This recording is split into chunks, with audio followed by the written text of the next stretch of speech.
الأربعون النووية.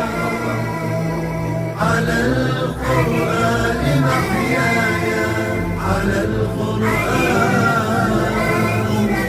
على القرآن، على القرآن محياي.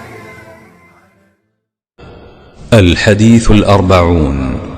عن ابن عمر رضي الله عنهما قال: أخذ رسول الله صلى الله عليه وسلم بمنكبي وقال: كن في الدنيا كأنك غريب أو عابر سبيل. وكان ابن عمر رضي الله عنهما يقول: إذا أمسيت فلا تنتظر الصباح، وإذا أصبحت فلا تنتظر المساء، وخذ من صحتك لمرضك ومن حياتك لموتك. رواه البخاري.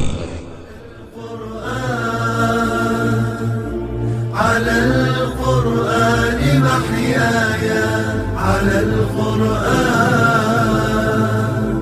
على القرآن،